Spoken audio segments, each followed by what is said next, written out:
What is up, guys? It's your boy 12-inch coming at you with FarmsOut episode 6. So y'all, we're gonna go through the first farm and then I'm gonna look at questions to answer. I might be a little slower today for whatever reason, but bear with me. Yes, let's go. Get the one troop, as always. One troop champions.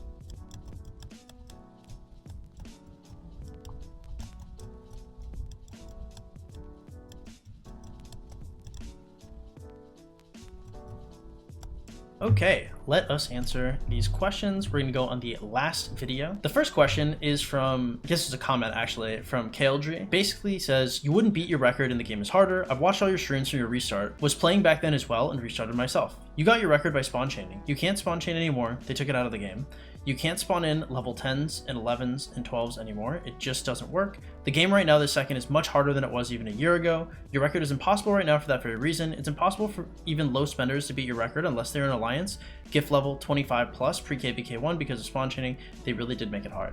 The thing that I'll say is spawn chaining definitely helps your account a lot when it comes to the things that make your account progress. When it comes to progressing via like training speeds, commander XP, stars, alliance credits. I maybe chained out like 70 to 100 days of speeds, I think, via spawn chaining when I first started. And when I unlocked my T5, I think I had an extra like 73 days. So you definitely can beat the record even with spawn chaining, you know, nerfed or heavily or disabled or whatever it's at now, because I know they change it every so often, but it's definitely doable. I've had, I think, one person beat my record, and I've seen a lot of FTP accounts because, you know, I coach. So like I coach and then I seen the account roastings. Like there are a lot of really competitive FTPs out there. I would not count yourself down and out, especially if you're just starting and you want to go for, you know, or you're restarting, you want to go for some kind of record. The next question is regular Goo, and he's asking, is CM Ethelfled better than CM Sun Tzu? I think CM Sun Tzu is probably like one of the strongest like legendary epic pairings outside of obviously Sun Tzu YSG.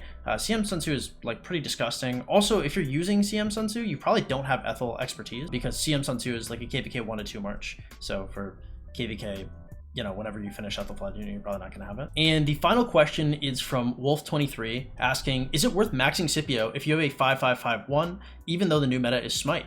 Right now, I honestly wouldn't expertise Scipio. I don't think it's a great idea. I mean, his expertise is good, but it's good with Guan, and his fourth ability is good standalone, but again, how good is it where standalone for 390 sculptures that takes to go 5-5-5-1 to the expertise? Like, should you really? I think a 5-5-5-1 Scipio is fine. If you're buying dailies for him, I would consider it, but you can buy dailies for Joan, for Nevsky. I mean, Scipio's good, but is he that good? You know, he's not. I would rather have Joan or Nevsky getting finished rather than starting to invest in a Scipio right now. I think Scipio is still a good commander, but I think his days are probably coming to a close. Okay, and those are all of the viewer questions for today. If you guys liked that type of stuff, you guys can go to the comments of this video and ask a question or leave a comment and I can respond to that. Back on the farms. This has been so good because I definitely, today especially, I most certainly would not have hopped on these farms. But this is a daily thing, right? And every single day we make content and this is the content we make. So I have to be on, I have to be farming.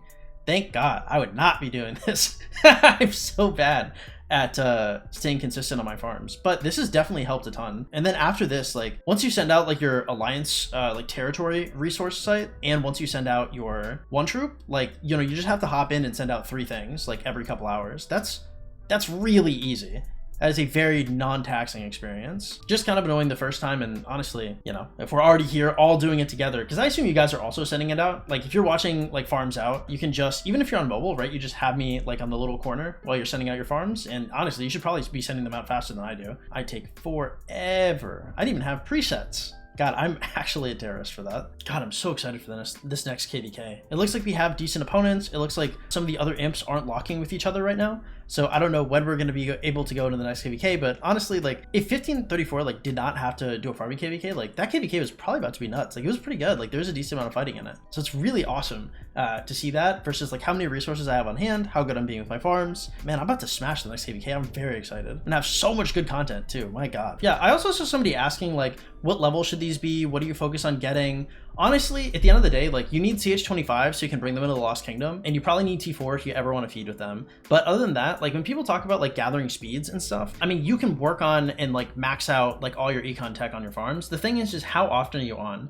So if you are getting on your farms every single time every March comes back, then popping like a 50% gathering enhancement and other gathering things is a really good idea. However, that usually just doesn't happen. We usually hop on our farms like once every 3 hours or something. And if you have like an extra 100% gathering speed, but even if you didn't, it would still come back at the same, like you would still log on at the same time. Like even if one comes back in 2 hours and one comes back in 3 hours. Yeah. Anyway, guys, that's all for today's video. If you guys enjoyed the content, be sure to like, follow, and subscribe. If you guys want coaching, I coach for $35 a session on stream, $75 for a session off stream. Go to the Discord in the description below and you make a ticket. If you guys want to help support the channel financially, you guys can always donate to the Streamlabs link in the description below. And remember, guys, if you want to see your question or comment featured in the next video, comment then in the comments below and I will see if I can get you.